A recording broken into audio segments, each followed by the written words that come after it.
She wanted wealth and she wanted fame.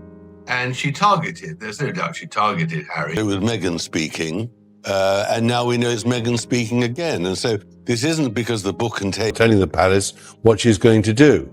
And I think the most interesting story is the Reitman story. Reitman's is like a Marks and Spencer's in Canada. Her brand was in great trouble. American Riviera Orchard, that she had allegedly nicked the declining. I think that his reputation is somewhat toxic.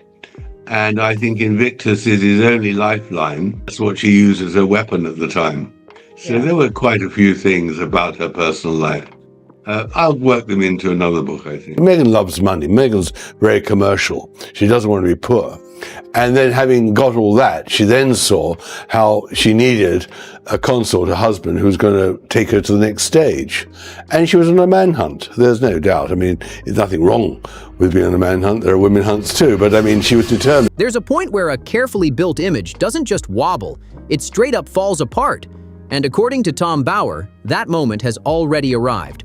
For a long time, Meghan Markle shaped her public story with precision, pushing themes of struggle, unfair treatment, emotional pain, and being painted as misunderstood by a harsh world. But Bauer, one of the most relentless biographers still standing, says reality is finally catching up fast. His latest revelations don't just point out small gaps, they expose a full-on blueprint, a method rooted in reshaping memories, leaning hard into sympathy, and twisting timelines until they matched the version she wanted out there. According to him, this wasn't confusion or exaggeration, it was deliberate. Bauer claims Meghan didn't just soften the truth, she rebuilt it from scratch.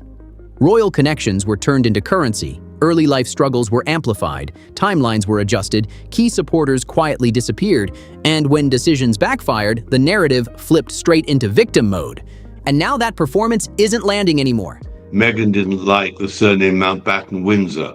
If you remember, in her first lifestyle series with Meghan with them forever, she says to Carling that her surname isn't Markle but Sussex. And she was desperate to get it. She said, we never had a proper surname. Of course they did. And that was very critical because at that moment last year, she was about to promote her Netflix series and didn't want to firstly be seen with Harry, and secondly didn't want to go somewhere where she'd appear cheap. Bauer says this is the exact point where everything starts caving in. The image, the storyline, the illusion. Because once people spot the cracks, you can't just patch them up and move on. He believes the contradictions are stacking up, the proof is surfacing, and today we're breaking down exactly what he's put on the table. Tom Bauer isn't some loud voice chasing attention from the sidelines. He's built a career making powerful figures uncomfortable, going where others won't, and talking to people who were pushed aside and told to stay quiet. His past work on political leaders, billionaires, and royals has dismantled polished PR stories piece by piece. And here's the part many forget. Meghan and Harry never took legal action against him, not once. For a couple known to push back over headlines, jokes, opinions, and even satire, that silence speaks volumes. Bauer documents everything, tracks timelines, and talks to first-hand witnesses. He keeps proof locked in. Well, I do think the Sussex Overdrive is unbelievable, but I mean, I don't think that he is going to get back in, which showed that he is very commercially minded, which we'll get into later on. Which makes it impossible for him. And of course, Meghan wouldn't come back to Britain. Harry and Meghan the other side, smiling and all the rest of it, is that Meghan has got no real income anymore. She's finished. Right. The Netflix series is over. There's no great podcast. They don't generate any money. And I don't see where she is going from here. I think she has a major problem. Most importantly, Bauer isn't driven by emotion or hype. He doesn't dramatize for clicks. His impact comes from staying sharp, factual, and methodical. When he challenges a claim, he backs it with records, testimony, and hard timelines. And according to him, the turning point came when Meghan attempted to profit from the Queen's private nickname. Bauer describes that move as one of the most damaging missteps they ever made, not just inappropriate, but calculated. And judging by the reaction, the public saw right through it. According to Tom Bauer, the situation around Lilibet didn't start after the birth. It started before it. He claims Meghan and Harry had already secured the Lilibet domain name before the Queen was even informed their daughter had arrived, and that detail alone raised eyebrows behind palace walls. Because Lilibet wasn't just a sweet nickname, it was deeply personal, a private name tied to the Queen's childhood, used only by her parents, her husband, and a very small circle she trusted completely. It carried emotional weight and history. But instead of handling it carefully, Bauer says the Sussexes turned it into a branding move. In Revenge, you talk about how Meghan's lack of knowledge about British history meant she could not understand that Diana had won the public's affection. She was warned before she married what the nature of being Harry's wife and part of the royal family would be, and the nature of how she ignored all that advice. For two reasons. One is she really did believe she could do what she wanted. And secondly, I don't believe she ever intended to stay. She always intended to take the title, take the connections and get back to California. When Harry later said he'd asked the Queen for permission, the palace quietly stepped in and corrected the record through the BBC. According to them, he didn't ask, he informed. And that distinction mattered. Sources say the Queen was deeply upset, and for the palace to publicly contradict Harry, something they almost never do, meant the facts were locked in. When Harry reportedly pushed back and hinted at legal action to force a correction, the palace stood firm. They told the BBC not to issue any apology. Their message was simple. What was said was accurate. This wasn't confusion or crossed wires. Bauer says it showed exactly how Meghan and Harry viewed royal ties, not as duty, but as opportunity. And according to him, that moment marked the start of a serious credibility slide. But Bauer says there's one subject that reveals the pattern even more clearly: Meghan's portrayal of her relationship with her father, Thomas Markle. Not because it's emotional, but because the details don't line up. Bauer points out how Meghan described a childhood of struggle: modest meals, bargain salad bars, emotional distance, and growing up largely on her own. It sounded dramatic, it sounded compelling, but it wasn't accurate. Records show Thomas Markle paid for elite private schools, ballet training, acting lessons, photography classes, designer clothes, and a lifestyle most families could never afford. He drove her to auditions, supported her ambitions, covered her car, her college, and every step toward success. Then Bauer uncovered something even more telling: the famous Procter & Gamble story. The activist origin moment Meghan often shared didn't have proof behind it. No letter, no response, no confirmation it unfolded the way it was described. Even her father later admitted he never sent such a letter. According to Bauer, the shift happened when the truth no longer fit the image. The supportive father didn't match the storyline, so the narrative changed. The past was reshaped, and what emerged wasn't confusion, it was branding. Tom Bauer says the Oprah interview was the exact moment the entire storyline began to fall apart, and he's not being dramatic about it. What Meghan never really understood, probably not even now, is that when she was cheered as a working royal, it wasn't because she was Meghan Markle, it was because she represented British. To suit Meghan's agenda, and Meghan's living with Meghan is very different than living with Kate and William. Meghan has a completely different attitude, and I think California has a different attitude. So I think we're now seeing a different Harry, and to his misfortune, it's not a Harry that appeals to the same sort of people in the same numbers as previously. What aired as a polished, emotional sit-down was meant to lock Meghan and Harry into the role of misunderstood outsiders facing an unforgiving system. The lighting was perfect, the setting was calm, and the tone was carefully controlled.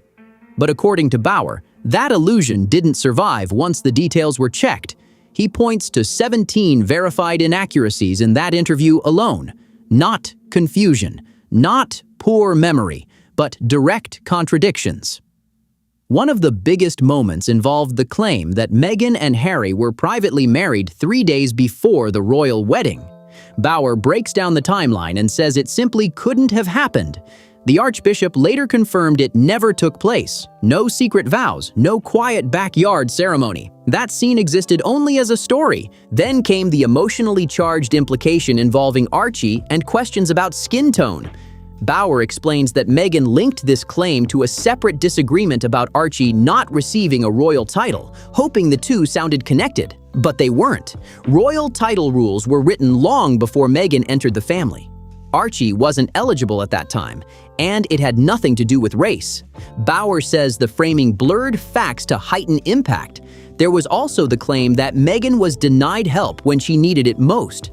But according to Bauer, palace records showed she had access to staff, medical professionals, and support systems throughout that period. For Bauer, the interview didn't expose the royal family. It exposed the cracks in Meghan's narrative. He says the real turning point came even earlier, during the Australia tour. She is desperate to be seen, and that's why she turned up. So I think she has a major problem, financially and professionally. And I think that Harry has a problem. I think there was that, but I've got to tell you, my research for my new book, the number of times she was warned before she married what the nature of being Harry's wife and part of the royal family would be, and the nature of how she ignored all that advice, for two reasons. One is she really did believe she could do what she wanted. To the public, it looked like a massive success. Crowds were loud, headlines were glowing, and images looked flawless. But behind the scenes, Bauer uncovered a very different experience. Staff who worked the tour described behavior that shocked them. According to multiple accounts, Meghan approached the trip like a celebrity expecting special treatment, not a royal on duty. Sudden demands, sharp exchanges, and tense moments reportedly left aides stunned. But the deeper issue, Bauer explains, was perception. Meghan believed the cheers were for her alone. She saw herself as instantly iconic, destined for the spotlight. And then reality set in. No matter what, she would always rank below Prince William and Catherine. Not because of bias, not because of rivalry, but because that's how royal hierarchy works. An old system Meghan never fully accepted. That's how Tom Bauer describes it. He says this was the moment the shift happened. Meghan didn't want to play a background role, didn't want to wait her turn, and definitely didn't want to live in the shadow of Catherine's natural popularity. Meghan always has to fight for a place. She has to fight for the spotlight. She has to fight to be seen, and being seen is critical to her. And she can't, if there's another shooting, she can't fly there as she did to create her own brand and image in the whole Netflix series of lifestyle series. She was told she had to give up being the Wicked Witch in terms of the royal family. She should put that all behind her and not mention them, because people want to see her, not all the time complaining. She couldn't resist, because in the end, one of Meghan's many deficiencies is she has nothing to say. There's no original. According to Bauer, this is when the exit strategy quietly took shape. Long before Netflix, long before Oprah, long before emotional interviews and public fallout, this was the point where Meghan realized royal life wouldn't revolve around her. And that realization changed everything. But one of the most shocking moves, Bauer says, didn't happen on camera at all. It happened before the cameras were even rolling. While the world watched the Queen's funeral and hoped for healing, Bauer claims Harry and Meghan had already recorded material for their Netflix series, not drafted, not brainstormed, recorded, edited, and finalized.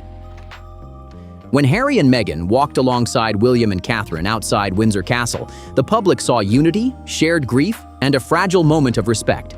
But according to Bauer, what William didn't know was that the couple beside him had already captured hours of deeply critical commentary, personal grievances, harsh claims, and pointed accusations aimed at the very people they were standing next to. Bauer calls it calculated. Harry greeted mourners while knowing his own words were already recorded, alleging dishonesty, heated confrontations, and emotional harm tied to royal life. This wasn't confusion. Bauer says it was intentional planning. And of course, they're not allowed to come to the dinner after the wedding. I mean, people whom he'd known for years. And even at the wedding of Tommy Inskip in Jamaica, one of the parents who was there told me that Meghan had behaved appallingly. They just couldn't understand why Harry was going out with her. She didn't like the food. She didn't like best university colleges of America, Northwestern, because of her education and background. So by no means anything other than a happy childhood, although a broken family. He claims a similar pattern played out during Prince Philip's funeral.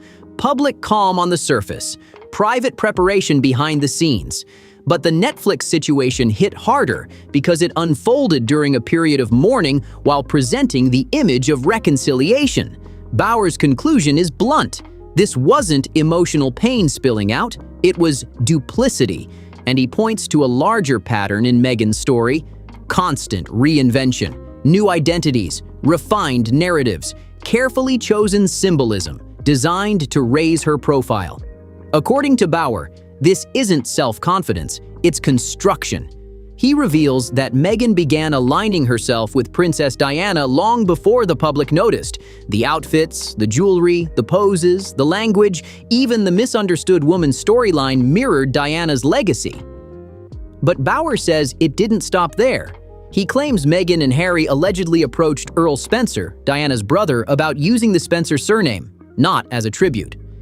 As their family name, Tom Bauer says Meghan wanted something far more symbolic than tradition. According to him, she pushed for a brand identity that linked her directly to Princess Diana, completely skipping over the Windsor line. She reportedly rejected Mountbatten Windsor, saying it didn't feel right for her children. Instead, she focused on Spencer, a name loaded with meaning, prestige, tragedy, legacy, emotion, worldwide recognition. Believed she was as important to the monarchy as Princess Diana, you write in the book. And her visit to Australia in October 2018 only boosted that view. The more Harry drew parallels with his mother, and the more Meghan must have been convinced of her importance to the monarchy. Do you still think she's that delusional? I do think that the Australian trip turned their head in a crazy way, although she behaved appallingly during the trip. Yeah. But in Harry's view, this was his mother all over again. What Meghan never really understood, probably not even now, is that when she was cheered as a working royal, Bauer says Meghan understood exactly what that name represented and how powerful it could be. But Charles Spencer shut it down immediately. No hesitation, no negotiation. Bauer interprets that refusal as a clear signal. The Spencer family didn't want their name tied to future controversy or to a marriage insiders quietly doubted would last. This wasn't about heritage. According to Bauer, it was about image. A carefully built persona designed to reflect Diana's glow without living the life that earned it. For Bauer, what made Diana loved wasn't symbolism. It was humility, empathy, and years of genuine public service. That's why Bauer says Meghan's attempts to mirror Diana didn't come off as flattering. They came off as unsettling. And the unraveling wasn't sudden. It happened slowly, publicly, and in full view. After years of emotional interviews, dramatic storytelling, stylized photo shoots, and repeated victim framing, something shifted.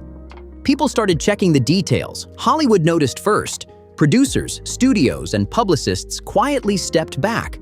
Bauer says they didn't want strained royal relationships or to be pulled into ongoing drama. Invitations slowed, projects stalled, interest faded. Then the media tone changed. Publications that once praised Meghan began asking tougher questions. Vanity Fair, The Cut, The Hollywood Reporter, even outlets that had been friendly, stopped repeating claims without verification. Spotify ended the podcast partnership with a rare public critique. Netflix scaled back future projects. what I really thought at the end of it as well was this, which I think is a very, very pertinent point. When they came across for the Queen's funeral, and there was that amazing scene outside the castle of meeting the well-wishers in the walk, there was always talk of reconciliation. Mm-hmm. Charles and William and Kate go one side, Harry and Meghan the other side, smiling and all the rest of it. But at that time, William didn't know that Harry and Meghan had already recorded their poison for Netflix. It was already edited. All the stuff that we heard today about Charles lying, about William screaming and shouting, was in the can, was being edited. And they duplicitously did not reveal what they... Archewell's reported impact numbers shrank to uncomfortable levels. Polling in the US dropped sharply. In the UK, approval hit historic lows. And in Australia, a country Meghan once believed she had won over, public sentiment shifted openly against them. And Bauer is clear. He says none of this unfolded because of jealousy, bias, or secret royal plotting. According to him, it happened because stories only work until the facts catch up. According to Tom Bauer, this didn't happen by accident. It happened because people finally noticed the pattern, stories that didn't line up, details that shifted depending on the moment, emotions used as protection, responsibility pushed onto everyone else except the person shaping the narrative. Meghan and Harry didn't lose public support all at once. It slipped away gradually, one inconsistency at a time, one exposed contradiction after another. Each time Bauer revealed something the public was never meant to see, trust eroded further. And now he says, we're watching the final phase unfold, and it's accelerating fast. After years of research, interviews, documents, first-hand accounts, and quiet conversations behind palace walls, the bigger picture is impossible to ignore. Bauer saves his harshest judgment for last, and it lands hard. He believes Meghan has reached a point where no storyline can rescue her image. Not another interview, not a fresh rebrand, not a glossy lifestyle project, and not another emotional explanation about being misunderstood. In his view, the audience has already seen too much. The inconsistencies stand out, the contradictions repeat, and the tactics feel obvious. Bauer says this isn't about making mistakes. It's about repeating the same behavior every single time, rewriting the past, redirecting blame, stepping into victim mode when challenged, and targeting anyone who didn't support the version of events being pushed. Because when she phoned up the two senators to campaign for women's maternity pay, she said, hello, this is Meghan, the Duchess of Sussex. Yeah, I mean, she plays the royal card the whole time. So I don't think that would play well in the election for Congress or even the Senate. So I think they've got to realign their image. I mean, I think in any case, they're burning out their royal status pretty fast. In Meghan's mind, she is Diana. Yes. I mean, Diana Spencer is Meghan Spencer. And that was all part of her imagination that somehow she could inherit the glow of her dead mother-in-law. So I think that was another reason for Charles to say no. According to Bauer, what's happening now isn't sudden or shocking. It's predictable. Media opportunities are fading. Industry partnerships are thinning out. The royal connection is gone. Hollywood interest is cooling off, and public sympathy has all but disappeared. He says when narratives rely on constant revision, they eventually collapse under their own weight. And once that happens, there's no reset button left to press. And according to Tom Bauer, the one move Meghan relied on more than anything else, the I was wronged angle, has finally lost its power. For years, that approach worked. It redirected blame, softened criticism, and kept sympathy flowing. But Bauer says the public isn't responding the same way anymore. And his final assessment cuts deeper than anything before. He argues Meghan's biggest challenge was never the press, not the palace, not public opinion, and not even Harry. Her real problem, he says, is that she built an entire global identity around a version of herself that couldn't survive scrutiny. Because once facts surface, once timelines get checked, once records and witnesses start lining up, there's nothing left to shield the image she carefully constructed. Bauer believes that's the point she's reached now, not a temporary setback, but a structural collapse. He says the next year will be the most revealing period yet, not because Meghan will speak more, but because fewer people will listen. The spotlight hasn't disappeared, it's just changed direction, and instead of emotional storytelling, audiences are now focused on patterns, receipts, and contradictions. According to Bauer, narratives only work as long as they're protected from verification. And she wanted the cover and control of the content, and they had a huge argument. And that meant that he was really finished with her. He'd had enough of her prima donna behavior, and that's why he's dumped her. But also, I mean, from his point of view, what does she now bring? There isn't anything original. There's no great sales point there. And I think you've got to look at something else. You mentioned at the beginning Sam Kashner. So I think they've got a real identity crisis, which will be resolved in the next few months, one way or another. And I don't think it can be to the good. But the point about it is, you see, they're notorious. Once the protection fades, the story starts answering questions it was never meant to face. And that's where we are now. This isn't about hatred, it isn't about sides, and it isn't about tearing anyone down. It's about what happens when branding replaces truth, and the truth eventually pushes back. Because public trust doesn't vanish in one moment, it erodes slowly. One inconsistency at a time, one revised story after another, and once that trust is gone, no rebrand can fully restore it. And now, the audience has changed. They're no longer reacting emotionally, they're paying attention. So if you found this breakdown interesting, make sure to like the video. It really helps the channel. Share it with someone who's been following this story closely. And don't forget to subscribe so you don't miss what's coming next. There's another video on your screen right now diving even deeper into celebrity controversies, behind-the-scenes power moves, and stories the headlines don't explain. Go check that out next. Thanks for watching, and I'll see you on the next one.